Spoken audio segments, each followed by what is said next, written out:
Good morning. Good morning Bhushan ji, बोलिए। आज आपका बहुत क्वेश्चन है। हाँ सर, एक दो क्वेश्चन है, थोड़ा क्लियर करना है। एक हमको डाउट है सर, CuN+2 का इलेक्ट्रॉनिक कॉन्फ़िगरेशन जानना है। Cu+2 का इलेक्ट्रॉनिक कन्फिग्रेशन जी। कॉपर आयन का, ठीक है।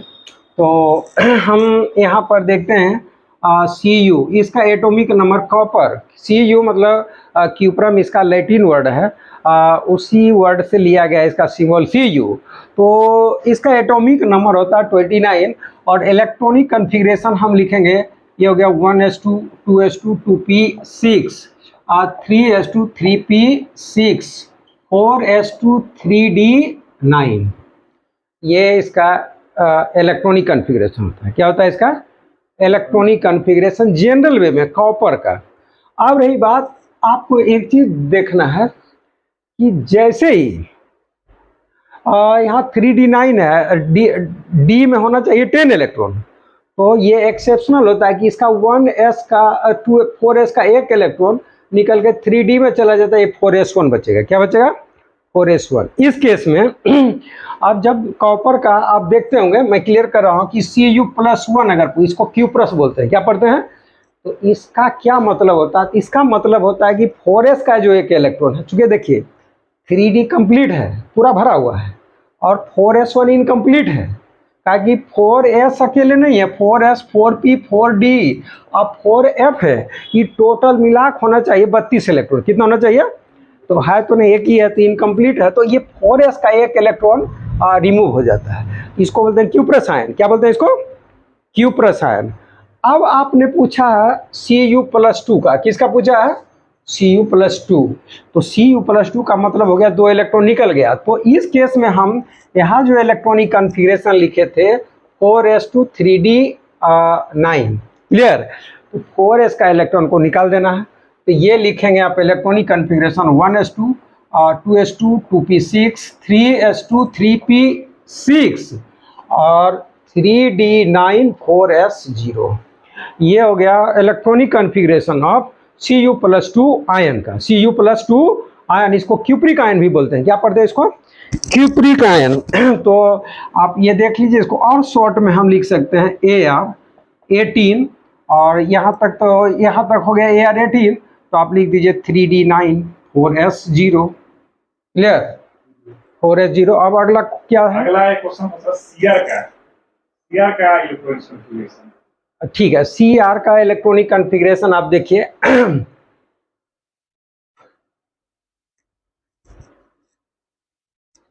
देखिए, अब मैं आपका क्रोमियम का, ये क्रोमियम, इसका एटॉमिक नंबर 24। तो अब आपको देखना है कि Cr का जनरली क्रोमियम ये डी ब्लॉक एलिमेंट है, तो हम यहाँ पर लिखेंगे electronic configuration 1s2 2s2 2p6 3s2 3p6 4s2 3d4। ये होता है नॉर्मल केस में, लेकिन यह एक्सेप्शनल है। क्या एक्सेप्शनल है? तो क्रोमियम का इलेक्ट्रॉनिक कन्फिग्रेशन लास्ट सेल में देखिए, बैलेंस सेल में 4s 3d4 होता है। आप यहाँ देख लीजिए, यहाँ तक है आपका 18 और 18 यहाँ तक, और ये हो गया 2 20 और 4 24, क्रोमियम का एटॉमिक नंबर 24। और हमें तो इस केस में क्रोमियम का इलेक्ट्रॉनिक कन्फिग्रेशन ये होता है, क्लियर। अब मुझे जानना है कि क्रोमियम का इलेक्ट्रॉनिक कन्फिग्रेशन यहाँ, तो ये एक्सेप्शनल है, आपको पूछा जाएगा कि ये 4s2 है और ये हो गया 3d4।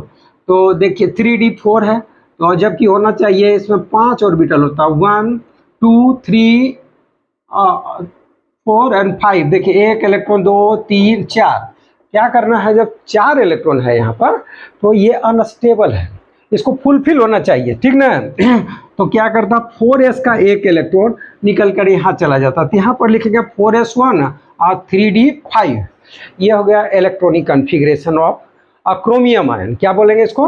क्रोमियम का। और क्रोमियम आयन का बोला जाए तो क्रोमियम आयन का लिखेंगे, अभी क्रोमियम का हो गया 1s2 2s2 2p6 3s2 3p6। अब यहाँ पर जो 4s मैंने लिखा है, यहाँ 4s1 कर दीजिए और ये हो गया 3d5। एक्सेप्शनल केस है।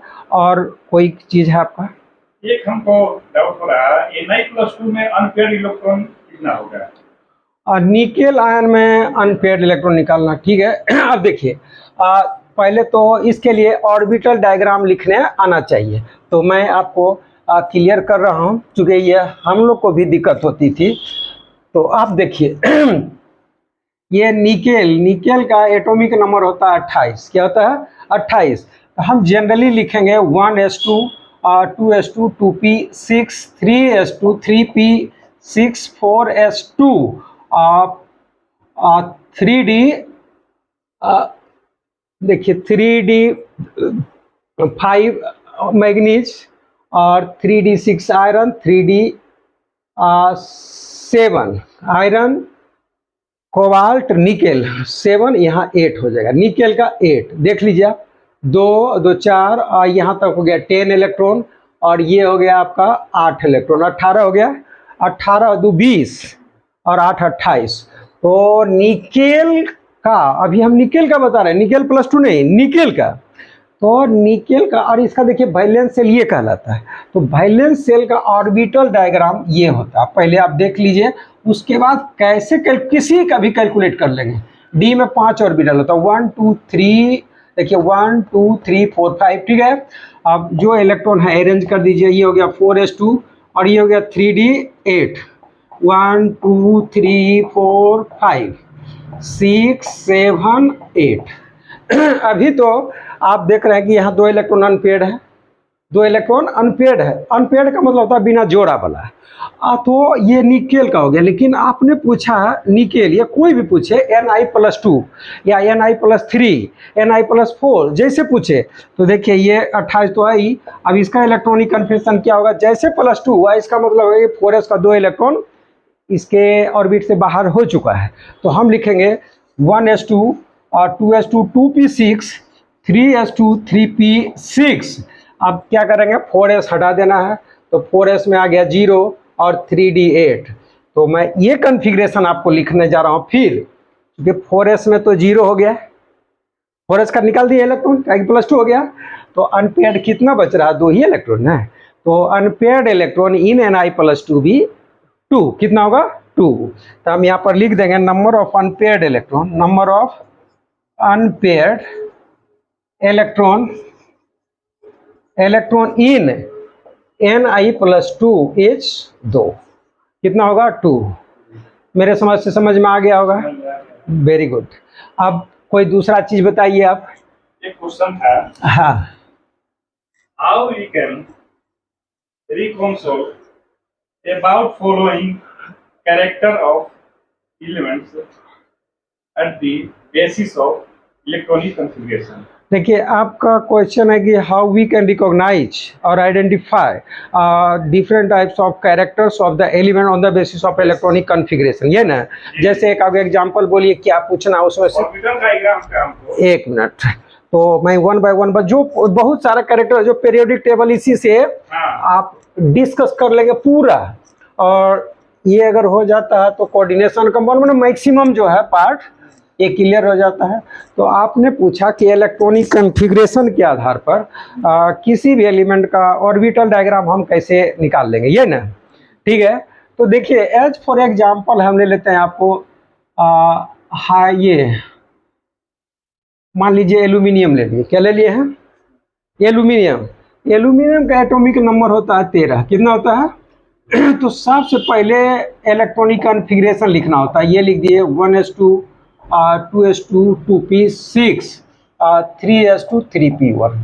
पहले ये जानना है। तो आपने पूछा क्या चीज़? Orbital diagram.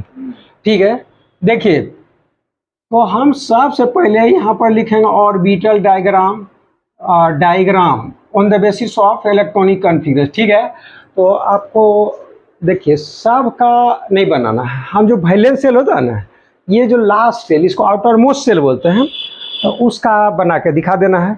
ऐसे सबको बना सकते हैं। देखिए सब का आप बनाएंगे ऐसे, ये हो गया 1s2। s में एक ऑर्बिटल होता है। कितना होता है? एक स्क्वायर ब्रैकेट से, फिर s वाले में तो 2s में यही एक होता है। p में 3 ऑर्बिटल होता है, समझ गए? तो और तो p में यहाँ पर 6 है, 2p6 ये 1 2 3 4 5 6। अब क्या करना है, फिर 3s, तो s वाले में दो इलेक्ट्रॉन होता है। और देखिए p में 3 ऑर्बिटल, उसमें से 1 इलेक्ट्रॉन है। ये हो गया ऑर्बिटल डायग्राम। अब मैं बताने जा रहा हूँ जनरल कॉमन, किसी का, इसी का नहीं, किसी का। तो वैलेंस सेल इसको बोलते हैं, लास्ट सेल। क्या बोलते हैं इसको? अब वो आपको आएगा ये टॉपिक। तो देखिए हम ऑर्बिटल डायग्राम बना रहे हैं। ये हो गया आपको 3s2 और 3p1। तो ये देखिए s में दे दीजिए और एक, ये हो गया ऑर्बिटल डायग्राम ऑफ कोई एलिमेंट इलेक्ट्रॉनिक, तो एल्यूमिनियम का लिए। दूसरा क्या है इसमें जानना चाहते हैं? Period, period, balance cell. पहला पीरियड है, उसके बाद वैलेंस सेल। चलिए तो देखिए दूसरा क्वेश्चन है आपका पीरियड, किस पीरियड में यह एलिमेंट है? तो यह होता है ना मैक्सिमम नंबर ऑफ सेल के बराबर, मैक्सिमम नंबर ऑफ सेल। तो देखिए हम यहाँ लिख देता हूँ maximum number of cell, maximum number of cell. तो गिनिए, यहाँ पर देखिए 1 सेल नंबर 1 है, सेल नंबर 2 है, सेल नंबर 3 है। तो इस तीनों में ज़्यादा कौन है? 3। तो ये पीरियड 3 में होगा। किस पीरियड में होगा? पीरियोडिक टेबल के 3rd पीरियड में। और तीसरा क्वेश्चन क्या है आपका?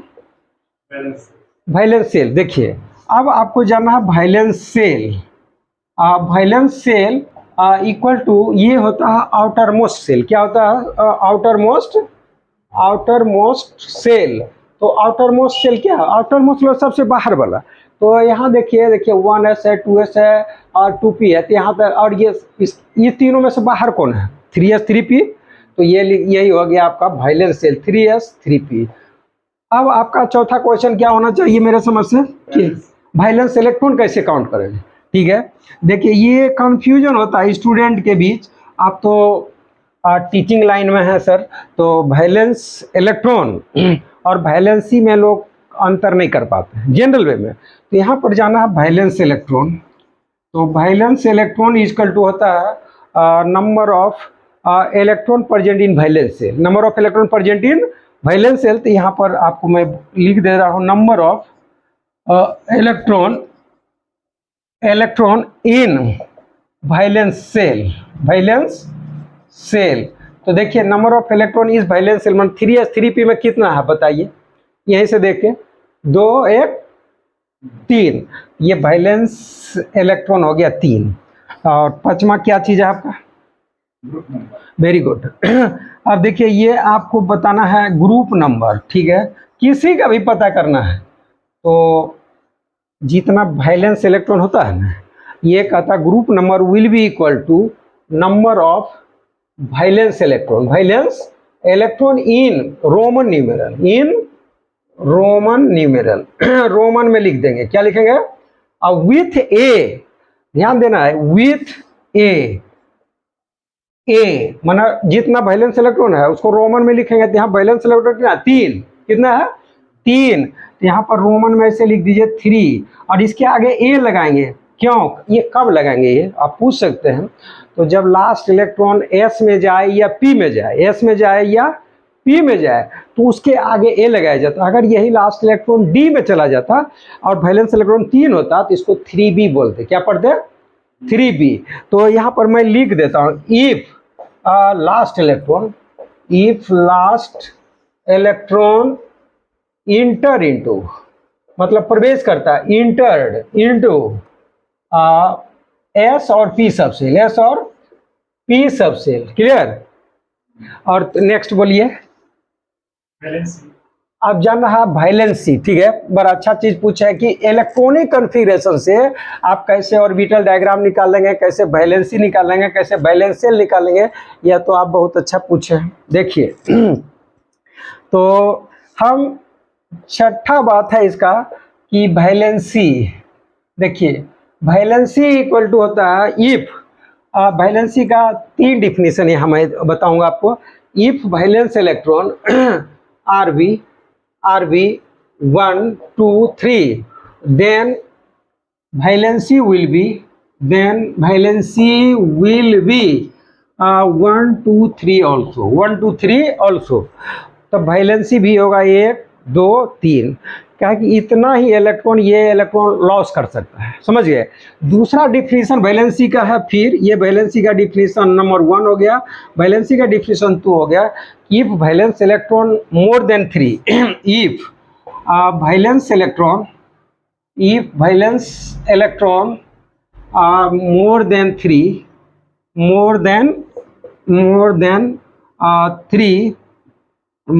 3 then valency will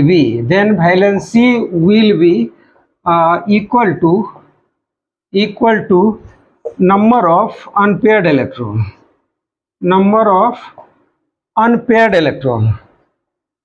unpaired electron. देखिए इस बात को आपको समझना है कि क्या बोले हैं कि अगर वैलेंस इलेक्ट्रॉन 3 से ज़्यादा है तो वैलेंसी क्या होगा, number of unpaired electron in their valence shell. As for example मैं अभी बता दे रहा हूँ देखिए अब एक एग्जांपल इसको समझाने के लिए बता रहा हूँ। मान लिया कार्बन का इलेक्ट्रॉनिक एटॉमिक नंबर 6 होता है, क्या होता है 6, ये लिखिएगा 1s2, ये हो गया 1s2 2s2 2p2। देखिए तो ये 2s और ये हो गया 2p, 2s2 2p2, ये हो गया वैलेंस शेल। तो यहाँ पर 2 इलेक्ट्रॉन और देखिए 1 1 2। अब बताइए कार्बन का वैलेंसी इतना विवादित है मैं 2-3 जगह ये विवाद में फंस गया हूँ। मैं किसी को पूछा कि ये इसका वैलेंसी 4 होगा कि 2 होगा, देखिए तो मैंने भी क्या बोला, अगर वैलेंस इलेक्ट्रॉन 3 से ज़्यादा है तो valency will be equal to number of unpaired electron. Valency उसी को बोलते हैं कि the electron of valence shell which can take part in bond formation. तो सीधा जानिए ये वैलेंस इलेक्ट्रॉन ये 2 पेयर है, पेयर जैसे आप समझिए कि आप अनमैरिड आदमी हैं तो शादी करने वाले आपके यहाँ अनमैरिड वाले के यहाँ आएंगे कि शादीशुदा पर आएंगे, अनमैरिड पर। तो ये मैरिड समझिए, ये पेयर है। तो अब इलेक्ट्रॉन जब तक ये पेयर है तो ये शेयरिंग में भाग नहीं ले सकता है, और ये नियम है कि जो अनपेयर्ड इलेक्ट्रॉन वही बॉन्ड में भाग लेगा, तो ये 2 इलेक्ट्रॉन बॉन्ड फॉर्मेशन में भाग लेगा। तो इसके अनुसार कार्बन की वैलेंसी होनी चाहिए 2, लेकिन ये 2 होने से कार्बन एटम स्टेबल नहीं हो सकता है। हर हाल में ये दोनों मिला के 2s2 मिला होना चाहिए 8, कितना होना चाहिए 8। तो अब इसके पास एक ही ऑप्शन है कि ये इलेक्ट्रॉन अपना पेयरिंग तोड़ेगा और यहाँ जो वैकेंट ऑर्बिटल यहाँ पर आ जाएगा, इसको बोलते हैं एक्साइटेड स्टेट में 1 electron of 2s sub cell be shift into vacant 2p orbital. अब टोटल अनपेयर्ड इलेक्ट्रॉन कितना हो गया 4, तो इसलिए कार्बन की वैलेंसी 4 होती है। क्लियर? तो वैलेंसी हो गया। इसी तरह से एक और देख लीजिए एग्जाम्पल, नाइट्रोजन का atomic number 7 1s2 2s2 2p3 होता है। तो इसका भी आप देखिए ये हो गया 2s2 1 2 और ये 2p 1 2 3। अब बताइए इसके पास अनपेयर्ड इलेक्ट्रॉन कितना है, देख के बता दीजिए। देखिए ये दोनों जोड़ा में है और ये तीनों अनपेयर्ड है, तो नाइट्रोजन की वैलेंसी 3 होगा, -3। क्लियर? और एक ऑक्सीजन का देख लीजिए तुरंत, ऑक्सीजन का जस्ट ये 8 होता है, इसी को हम ऑक्सीजन कर देते हैं। ये हो गया 8, तो यहाँ पर खाली 4 करेंगे। देखिए 3p4 2p4 हो गया, तो 1 इलेक्ट्रॉन यहाँ दे दिया। अब आपको पूछा जाएगा, कोई भी आदमी बोल देगा ऑक्सीजन का वैलेंसी कितना होगा, तो नंबर ऑफ अनपेयर्ड इलेक्ट्रॉन कितना है 2, तो वैलेंसी 2 होगा -2। ठीक है, अगला क्या चीज है आपका, वैलेंसी हो गया, ब्लॉक होगा, ब्लॉक है। ठीक है, ब्लॉक हो गया, ग्रुप नंबर हो गया, ब्लॉक हो गया। चलिए अब मैं ब्लॉक बता दे रहा हूं कि ये किस ब्लॉक में है। तो देखिए block be decided on the basis of the last electron which entered into S सब सेल, पी सब सेल और डी सब सेल। अगर एस में गया तो उसको बोलते हैं एस ब्लॉक एलिमेंट, पी में गया तो पी ब्लॉक एलिमेंट, डी में गया तो डी ब्लॉक, एफ में जाएगा